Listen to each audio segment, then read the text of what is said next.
வணக்கம் நண்பர்களே, அஸ்ட்ரோராஜா வந்துருச்சு. சிம்ம லக்னம் தனஸ்தானத்தில் குரு சுக்கிரன் கேது 5-8 கூட குருபா 3-10 சுக்கிரன் கேதுன்னு சேர்ந்து தனஸ்தானத்தில் இருப்பது வீடு கொடுத்த போதும் ஆட்சி உச்சம் பெற்றிருக்கும்போது கண்டிப்பாக மிக மிகச் சிறப்பு. தனம், பொருளாதாரம், குடும்ப வாக்கு, பேச்சு, வங்கித்துறை, சொல்லிக் கொடுக்குறது, நிதித்துறை, நீதித்துறை, 6ஆம் பாவத்தை குரு போகிறதுக்கு நல்ல ஒரு வேலையான அதே சமயம் நோய் நொடி பிரச்சனையும் இருக்கும். 10ஆம் இடத்தை பார்க்க சொந்த தொழில் மூலம் வளர்ச்சி, புகழ், மதிப்பு, மரியாதை அனைத்தையும் குரு திசை கொடுக்கும்.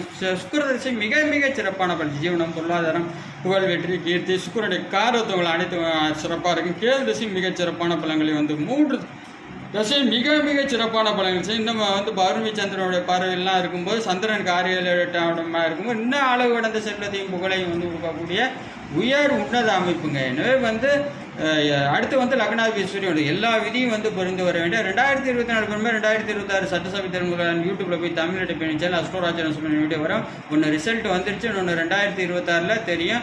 நன்றி.